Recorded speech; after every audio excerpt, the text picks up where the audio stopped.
My name is Wesley Carver. I'm 31 years old, and for the past 5 years, I've been the operations manager at Carver Logistics, the trucking company my father, Franklin, built from scratch in Akron, Ohio, while my younger brother, Griffin, got to coast through college on Dad's dime and party his way through a business degree he barely used. I was here every morning at 6 a.m. managing routes, dealing with drivers, and making sure our 18-wheelers kept America's supply chains moving. I married Haley when I was 26. She was a radiologic technologist at Akron General Medical Center. Smart, ambitious, and everything I thought I wanted in a wife. We bought a modest 2-story colonial in Fair Lawn, got a golden retriever named Cooper, and settled into what I believed was a solid marriage built on trust and shared goals. But around September of 2023, things started to feel off. Haley began picking up extra shifts that never appeared on the hospital's official schedule when I called to check. She'd leave at odd hours, claiming they needed her for emergency CT scans or MRI procedures. But her explanations felt rehearsed. She started keeping her iPhone face down on the nightstand and would practically jump out of her skin when it buzzed during dinner. The weirdest part was a sudden closeness with my mother, Loretta. See, Haley and my mom never got along. Loretta always favored Griffin, my 29-year-old brother, who could do no wrong in her eyes. She'd make little comments about how Haley wasn't family material or how she dressed too provocatively for church. But suddenly, they were having long, whispered phone conversations that would end abruptly when I walked into the room. Then Griffin started showing up at our house when I wasn't home. If you enjoy stories of cold-blooded revenge and gripping plot twists, like this video and subscribe to the channel now. There are brand new unreleased stories here every day, each one more intense than the last. At first, it seemed innocent enough. He dropped by with coffee from Starbucks, claiming he was just in the neighborhood. Or he'd text Haley, saying he needed to fix something in our garage. Griffin had always been the type to avoid real work, preferring to charm his way through life while Dad paid his bills and Mom made excuses for his failures. But now he was suddenly Mr. Helpful, showing up with tools and offering to handle household repairs. What really got my attention was how uncomfortable they both looked when I'd come home unexpectedly. I'd walk into my own kitchen to find them standing too far apart, like they just jumped away from each other. Haley would busy herself with unnecessary tasks, and Griffin would find excuses to leave within minutes. I'm not a jealous man by nature. 5 years of marriage had built what I thought was unshakable trust. But I've spent enough time in the logistics business to know when something doesn't add up. When drivers start taking routes that don't make sense. When delivery times don't match the paperwork. When fuel costs spike without explanation. You investigate. So I started paying attention to patterns. Haley's mysterious shifts always seemed to coincide with Griffin's absences from the family business. When she claimed to be at the hospital on Saturday afternoons, Griffin would be unreachable. When she worked late on Wednesday evenings, his company truck would be missing from Dad's lot. The timing was too consistent to be coincidental. By early October 2023, my suspicions crystallized into something much worse. Haley started showing signs of morning sickness. She tried to hide it at first, but I'd been married to her for 3 years at that point. I knew her routines, her habits, the way she normally ate her morning cereal. Suddenly, she was running to the bathroom during breakfast, claiming it was just stress from work. She started avoiding coffee, something she'd never done in all the time I'd known her. When I suggested we pick up a pregnancy test from CVS, just to be sure, the look of panic that flashed across her face told me everything I needed to know. "We don't need to rush into anything," she said, her voice tight. "It's probably just a stomach bug going around the hospital. But I wasn't born yesterday. And more importantly, I wasn't going to confront anyone until I had concrete proof. This is where my background in logistics became invaluable. Managing a fleet of trucks teaches you to track everything. Fuel consumption, GPS routes, maintenance schedules, driver hours. Every detail matters because one discrepancy can cost thousands of dollars or put lives at risk. I applied the same methodical approach to my personal situation. Griffin drove a Company F-150 equipped with a GPS tracking system that logged every mile. As operations manager, I had administrative access to all vehicle reports. I started pulling his daily route logs and referencing them with Haley's work schedule. The pattern was damning.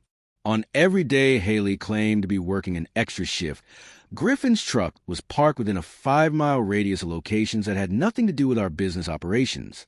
October 2nd, 2023. Haley worked a double shift from 2 p.m. to midnight. Griffin's truck spent 6 hours parked at the residence Inn on West Market Street. October 9th, another emergency shift for Haley. Griffin GPS showed his truck at the Hampton Inn on Montrose Avenue for the entire afternoon. October 16th, Haley's weekend shift coincided with Griffin's truck being stationary at a rest stop off I-77 for 4 hours. I printed every report, organized them by date, and stored them in a locked filing cabinet at the office. But GPS logs alone wouldn't be enough. I needed more evidence. That's when I decided to audit Griffin's corporate credit card expenses. As operations manager, I reviewed all company expenditures monthly anyway, but I'd never paid close attention to Griffin's personal charges that Dad allowed him to put on the business account. Now, I scrutinized every transaction. Hotel rooms always paid for in advance, always during hours when Haley was supposedly at work. Dinner charges at upscale restaurant in Canton and Hudson, places Griffin would never go alone, and certainly not on weekday afternoons. Charges at Victoria's Secret, which seemed odd for a guy who'd been single since his last girlfriend dumped him nearly a year earlier. The most telling expense was a recurring charge at Dr. Patricia Morrison's OB/GYN practice in Cuyahoga Falls. 3 separate visits, all paid for with Griffin's card, all scheduled during Haley's supposed work hours. I felt sick to my stomach, but I kept digging. Bank records were next. Haley and I maintained joint checking and savings accounts at Key Bank, something we'd set up when we bought the house.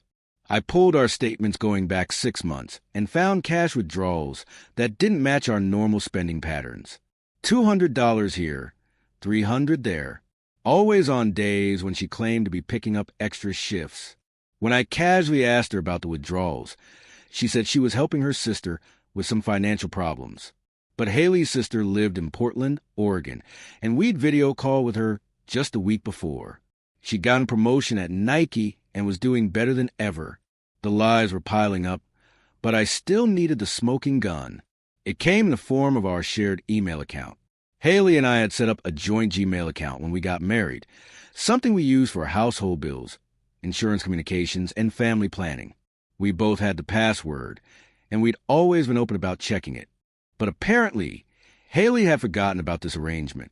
On a Saturday morning in late October 2023, while she was out getting groceries, I logged into the account to pay our electric bill. That's when I saw the email thread that changed everything. The subject line read, "Resituation." It was a conversation between Haley and my mother, Loretta. The timestamps showed they'd been communicating this way for weeks. The first email I opened was from Loretta, dated October 18th, 2023. "Haley, I know this is complicated, but you need to think about what's best for everyone involved. Wesley is stable, responsible, and he'll make an excellent father. Griffin isn't ready for that kind of commitment, and honestly, he may never be. What Wesley doesn't know won't hurt him, and this baby deserves a secure home with someone who can provide properly." Haley's response made my blood run cold. "I understand what you're saying, Loretta, but I feel horrible about deceiving Wesley. He's a good man, and he doesn't deserve this. But Griffin says he loves me, and I believe him. Maybe if we tell Wesley the truth, he'll understand, and we can work something out as a family." Loretta's reply was swift and brutal. "Absolutely not. Griffin is my son, but I know his limitations. He's irresponsible with money, can't hold down a steady relationship, and has no business raising a child. Wesley has spent 3 years proving himself as a husband and provider. This baby will be lucky to have him as a father, even if the biology is different. Some truths are better left buried, dear. Trust me on this." I sat in my home office staring at the screen, reading email after email that detailed their conspiracy. They discussed doctor's appointments, how to time the pregnancy announcement, and even strategies for making sure I never suspected the truth. Loretta had researched the legal implications of paternity fraud in Ohio and assured Haley that as long as I signed the birth certificate, I'd be financially responsible regardless of genetics. My mother, my own mother, was actively helping my wife deceive me into raising my brother's child. I printed every email, every timestamp, every piece of evidence that proved this wasn't just an affair. This was a calculated plan to destroy my life, while making me pay for privilege.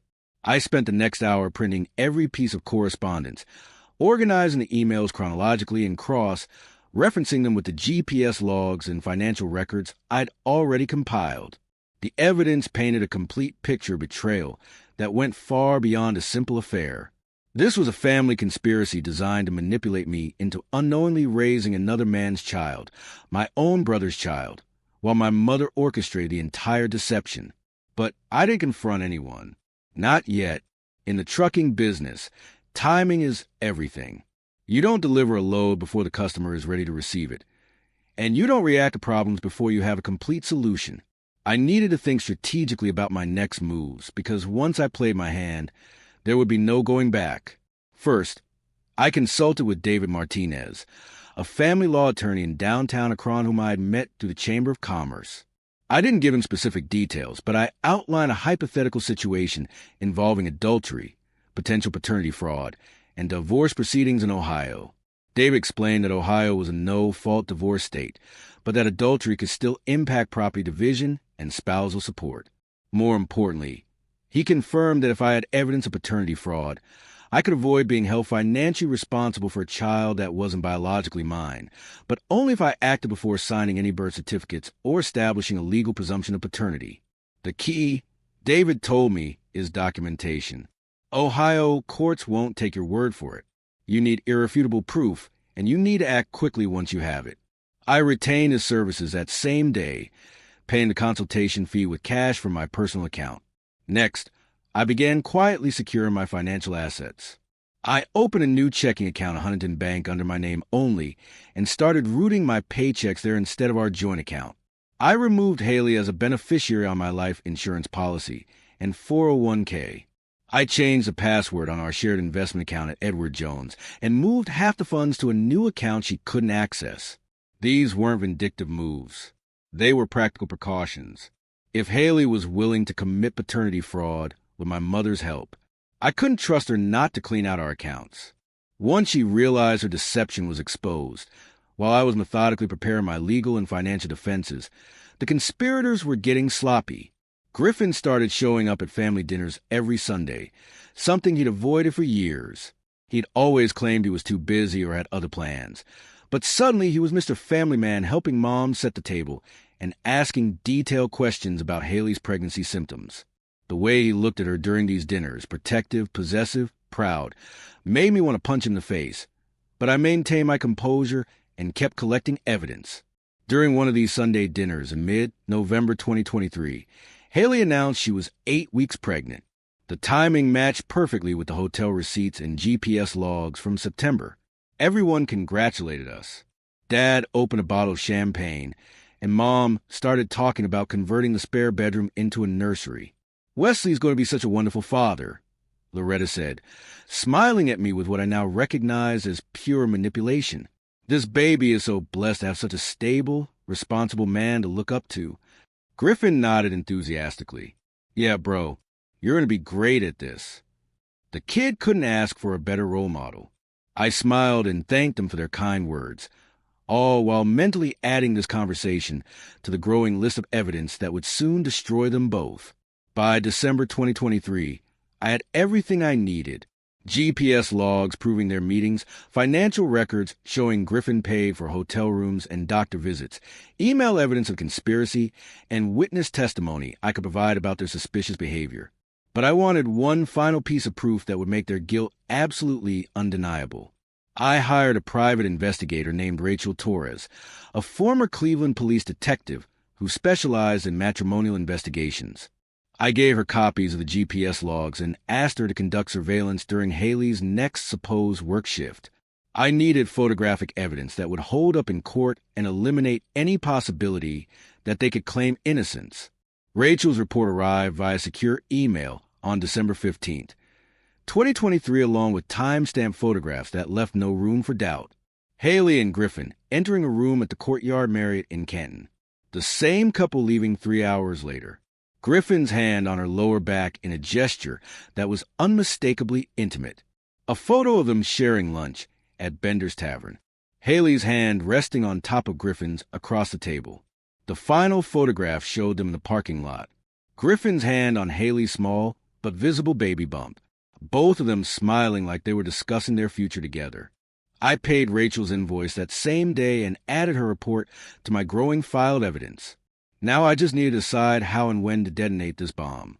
The opportunity presented itself when Mom suggested we host Christmas dinner at our house instead of hers. It'll be good practice for Wesley and Haley, she said during a phone call in early December.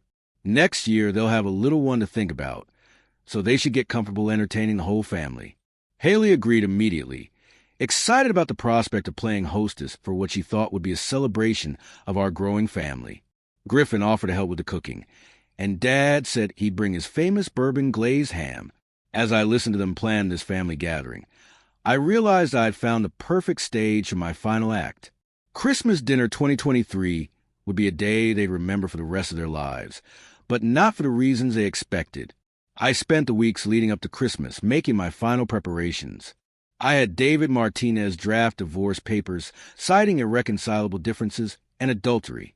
I arranged for a DNA testing kit to be delivered to the house on December 26th. I prepared a comprehensive folder containing all the evidence I collected, printed emails, GPS logs, financial records, photographs, and the private investigator's complete report. Most importantly, I prepared myself emotionally for what was about to happen. 3 years of marriage were about to end. My relationship with my brother and mother would be permanently destroyed. The family business dynamics would change forever. But I was ready. I'd been betrayed by the people I trusted most, and they'd made their choices. Now they were about to face the consequences. Christmas Eve 2023 arrived with fresh snow covering our neighborhood and fair lawn. Haley spent the morning preparing our house for what she believed would be a joyful family celebration. She was now 12 weeks pregnant, showing the early signs of her condition, glow with the kind of happiness that comes from thinking you successfully deceived everyone around you. Griffin arrived early to help with the cooking as planned. I watched from the kitchen doorway as he placed his hand protectively on Haley's lower back while she stirred the gravy, the same intimate gesture Rachel Torres had photographed weeks earlier. They moved around each other with the comfortable familiarity of a couple, not the awkwardness you'd expect between a sister-in-law and brother-in-law.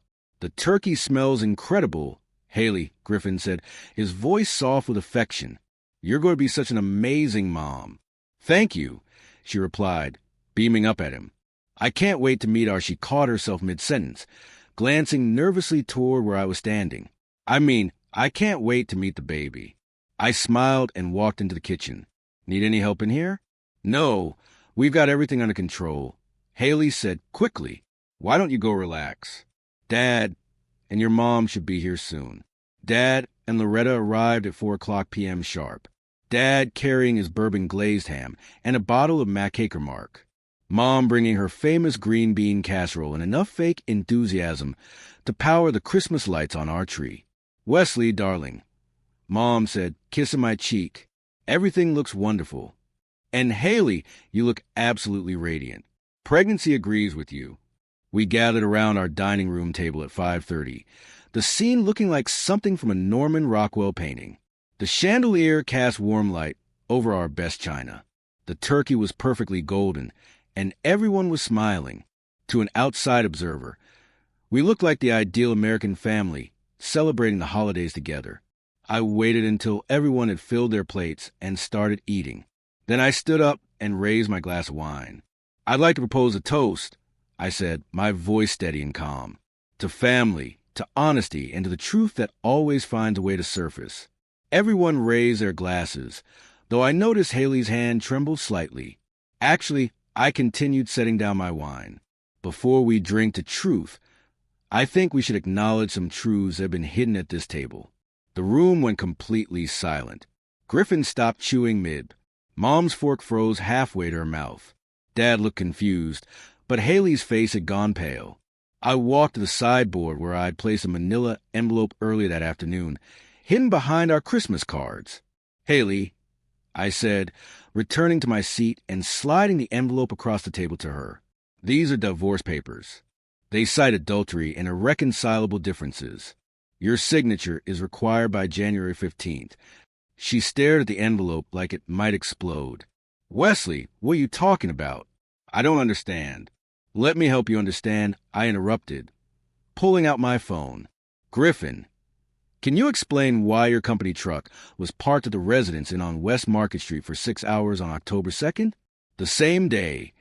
Haley claimed to be working a double shift at the hospital." Griffin's face turned red. "I don't remember. I might have been meeting a client at a hotel for 6 hours on a Sunday." I scrolled through my phone. "How about October 9th at the Hampton Inn? October 16th at the rest stop off I-77. I have GPS logs for every single location, Griffin. Every date, every timestamp." Dad set down his fork and looked between his two sons. "Wesley, what the hell is going on here?" I turned to Loretta, who was sitting frozen in her chair. "Mom, would you like to explain the email you sent to Haley on October 18th? The one where you told her that what I didn't know wouldn't hurt me and that Griffin wasn't father material." Mom's face went white. "I don't know what you're talking about." "Really?" I pulled out a printed copy of the email and read aloud. "What Wesley doesn't know won't hurt him. And this baby deserves a secure home with someone who can provide properly." I looked up at her. "Those are your exact words, Mom. From your email address to our shared Gmail account." The silence in the room was deafening. Dad slowly turned to look at his wife, then at Griffin, then at Haley. The pieces were falling into place. "Jesus Christ," Dad whispered. "Please tell me this isn't what I think it is." Griffin finally found his voice. "Dad, I can explain." "Explain what?" Dad's voice was rising. "That you've been sleeping with your brother's wife. That you got her pregnant. That your mother helped you cover it up. Franklin, please." Mom started, but Dad cut her off. 43 years of marriage, Loretta. 43 years. And you helped orchestrate this betrayal against our own son? I pulled out the folder containing all my evidence and set it on the table. There's more. Financial records showing Griffin paid for hotel rooms with the company credit card. Receipts from Dr. Morrison's OBGYN office. A private investigator's report with photographs. I looked directly at Haley. Time-stamped photos of you and Griffin at the Courtyard Marriott in December. His hand on your pregnant belly. Both of you looking very much like expectant parents. Haley started crying. "Wesley, I never meant for it to happen this way. I love you, but Griffin and I, we fell in love. We didn't plan this. You didn't plan to get caught." I corrected. "But you absolutely planned to deceive me into raising his child. The emails prove that." Griffin stood up abruptly. "Look, Wesley, I'm sorry. Okay, but you can't control who you fall in love with, and maybe this worked out for the best. Sit down," Dad said, his voice like ice. Griffin immediately sat. Dad looked at me with something that might have been pride mixed with sorrow. "Son, what do you need from me?" "Griffin no longer works for Carver Logistics as of tomorrow morning," I said. "His access to company vehicles, credit cards, and facilities is revoked. The truck needs to be returned by 8 a.m. Done," Dad said without hesitation. I turned to Haley. "You have 30 days to move out of this house. The mortgage is in my name only, as are all the utilities. You can take your personal belongings and anything you brought to the marriage, but everything else stays." "Wesley, please," she sobbed. "Can't we work this out? What about counseling? What about the baby?" "The baby isn't mine," I said simply, "and we'll have DNA testing to confirm that legally. I've already arranged for the kit to be delivered tomorrow." Mom finally spoke up, her voice shaking. "Wesley, you're destroying this family over a mistake." "I'm not destroying anything, Mom. You destroyed it when you helped them deceive me. You made your choice, and now you get to live with the consequences." Dad stood up slowly. "Loretta, we're leaving now." He looked at Griffin with disgust. "You too. I don't want to see either of you until you figure out how to apologize for this disgrace." "Franklin, wait," Mom pleaded. 43 years, Dad repeated, shaking his head. 43 years, and this is what I get. They left without another word. Griffin followed them out, shooting me a look that was equal parts guilt and resentment. The DNA test results came back in early January 2024, confirming what I already knew. I was not the father. The divorce was finalized by April 2024. Haley moved in with Griffin, who found a job driving for a competitor at significantly lower pay than what he'd been making at Dad's company. Mom tried to reconcile with Dad multiple times, but he filed for separation and moved into a studio apartment downtown. As for me, Dad made me a full partner in Carver Logistics in March 2024. Business has never been better, and I've never been happier. I learned that sometimes the people closest to you are capable of the deepest betrayal. But I also learned that patience, evidence, and careful planning always win over deception and manipulation. The baby was born in July 2024, a healthy boy they named Dylan. I wish him well, but he's not my responsibility. Griffin and Haley are raising him in a cramped apartment in Canton. Struggling financially now that Griffin makes half what he used to earn and has to pay child support from his previous relationship that Haley didn't know about. Funny how the truth has a way of surfacing, just like I said in that Christmas toast. If you enjoyed this story, like this video and leave a comment telling me what you thought. And if you haven't subscribed to the channel yet, please subscribe and hit the notification bell to get alerts for new stories like this one. Thanks for watching, and I'll see you in the next one.